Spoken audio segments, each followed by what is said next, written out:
Hello, you're welcome back to my channel. I want to speak on ISO 27001 controls, part 2. In the earlier video, I shared with you the part 1 of the controls. And like I said, we have 114 controls in ISO 27001. And we need to be able to look at all the controls and determine the ones that are applicable to our organization. But in this series, I want to look at each of the controls one by one. So today we look at A.8, which is asset management. A.A.1, responsibility for assets. Objective is to identify organizational assets and define appropriate protection and responsibilities. If you are familiar with risk management process diagram, okay, you will notice that risk management process diagram starts with the context of the business. So you cannot talk about risk management without first discussing the business, analyzing the business, understanding the vision, the mission of the business processes involved, and of course, after understanding the business, the next thing you want to do is to identify the assets that are used to pursue the business objectives. Because if there's going to be an attack, the attack is going to target any of the assets of the business. And that's why it's good to have an inventory of the assets. Then we now start looking at the vulnerabilities of those assets and the threats that are likely to attack those vulnerabilities. So A.8.8.1.1 inventory of assets. Assets associated with information and information processing facilities shall be identified, and an inventory of these assets shall be drawn up and maintained. Like I said, you cannot protect what you don't know is existing. So the assets are what drives the business objectives. So we need to have an inventory of our information assets so that we'll be able to be in a better position to protect those assets. A.8.1.2 ownership of assets. Assets maintained in the inventory shall be owned. So we need to have owners in the system. Now, in information security, we have a concept of ownership, then we have a concept of custodianship. So owners are usually the senior business executives. They are the owners of the assets. They are the ones that make decisions on the assets. They are the ones that make rules on access to the assets, rights to the assets. All right. Why the custodians implement the rules that were drawn by the owners. So because custodians are normally IT, all right? IT and security administrators. So it is very, very important that every critical asset in the organization is assigned an owner, especially among the senior business executives. A.A.1.3 acceptable use of assets. So rules for the acceptable use of information and of assets associated with information and information processing facilities shall be identified, documented, and implemented. And like I said, remember, the acceptable use of those assets will be determined by the owners of the assets. So we need to have guidance on what is acceptable and what is not acceptable in the use of organizational assets.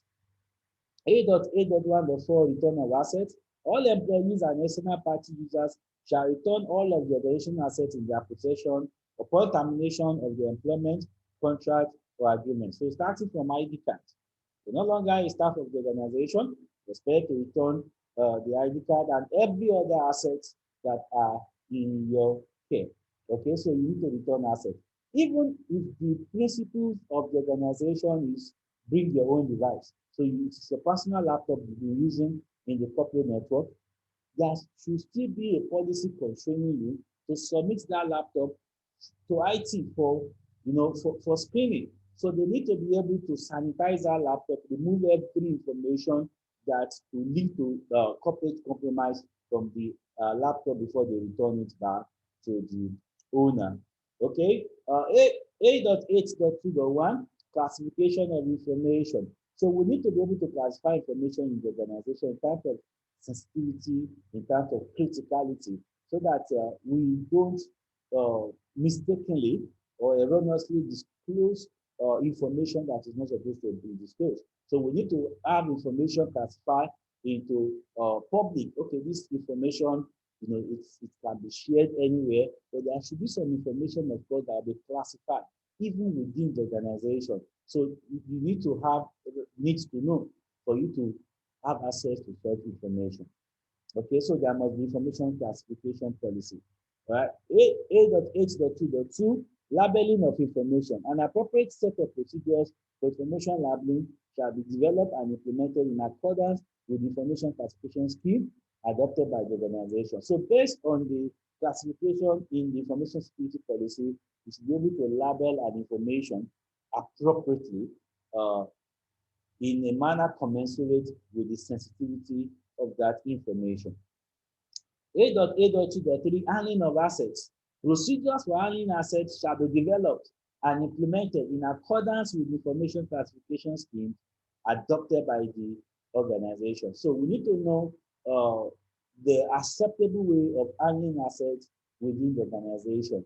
Okay, when it comes to asset processing, for example, even movement of assets within the organization. Can anybody just move assets up and down without, maybe signing out and signing in of the movement register? So we need to be able to know where assets of the organization are at any point in time, who the asset is with at every point in time. So handling of assets should be covered by policies and procedures in the organization. A.8.3.1 is management of removable media. So procedures shall be implemented for the management of removable media in accordance with the classification scheme adopted by the organization. Now, this is very, very critical, right? You need to, removable media like the hard drive, okay, magnetic tapes, backup tapes. These are sensitive information in the organization, right? That can even USBs, okay, as little as they are, they can compromise an organization. So we need to have defined policies, defined procedures for all these removable media. Who has authority to them? Who has authority to remove them? Okay. Under what circumstances can they be removed, and so on. So we need to have policies around this. Then A.3.2, disposal of media. A lot of organizations have embarrassed themselves in this area. So you don't need a laptop again. You just dispose it. Maybe you sell it at a giveaway price to the staff, or to ship it out of the country. Whereas the information has not been sanitized. The laptop has not been sanitized. So it has, there are case studies all over of these instances where sensitive information, sensitive corporate, even national, all right, even national information in computers that were disposed, in a manner that was not adequate. So we need to watch this. Then 8.8.3.3, physical media transfer. So media containing information shall be protected against unauthorized access, misuse, or corruption during transportation. So this is also very important. The physical way you move your media. Okay, so you need to ensure that, for example, when you are in the vehicle, there could be bumps and bumps. When you are moving up and down on uneven roads. So of course, you need to have protective materials like styrofoams and the rest to be able to protect the computer media from breaking or from cracking or whatever. So all those securities and physical protection must be there when you are physically moving your media from one point to the other.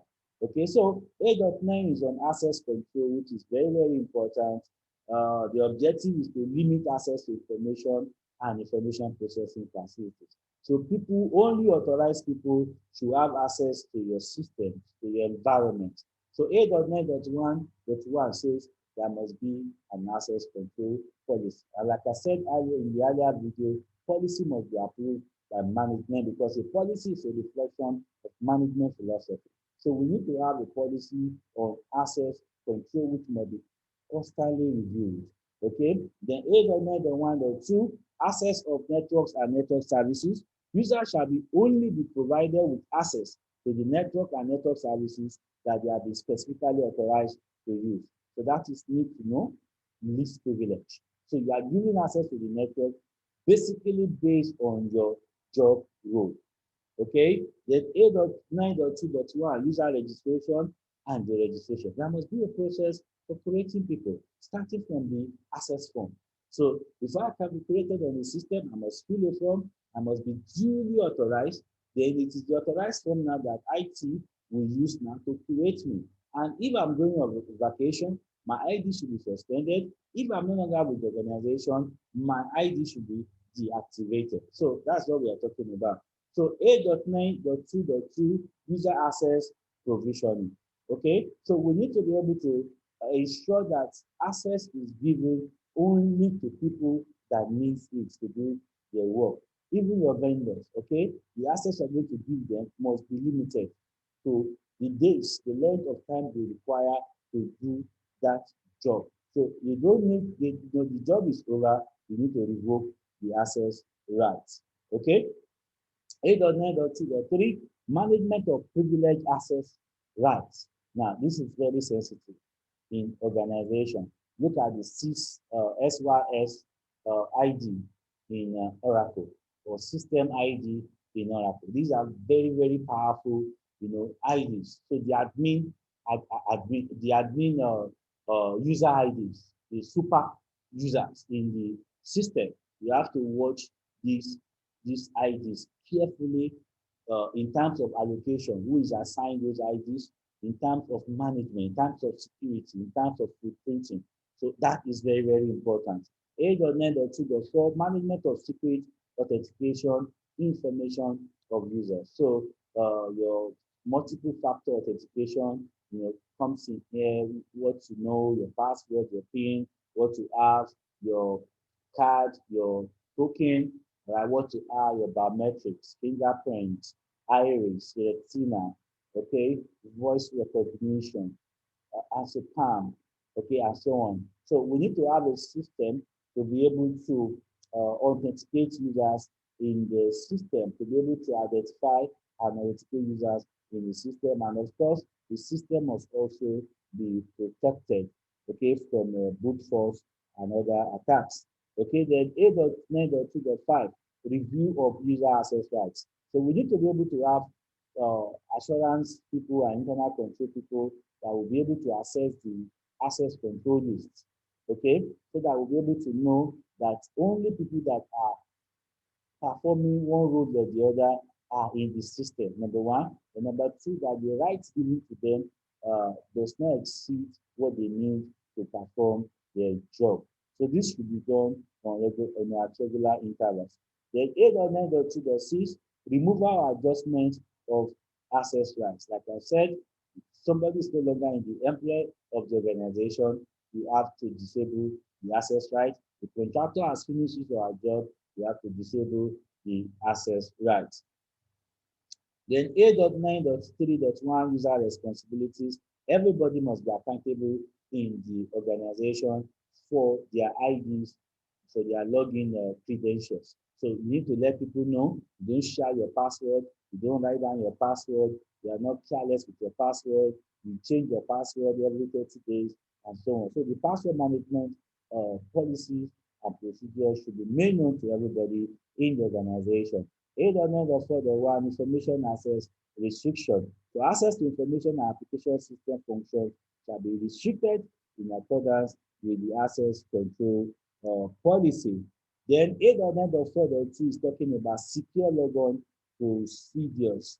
Okay, we are required by the access control policy. Access to systems and applications shall be controlled by a secure logon procedure. I'm talking about two-factor authentication. So you don't use for critical systems and applications, you want to use two-factor authentication. So you provide the user ID and password.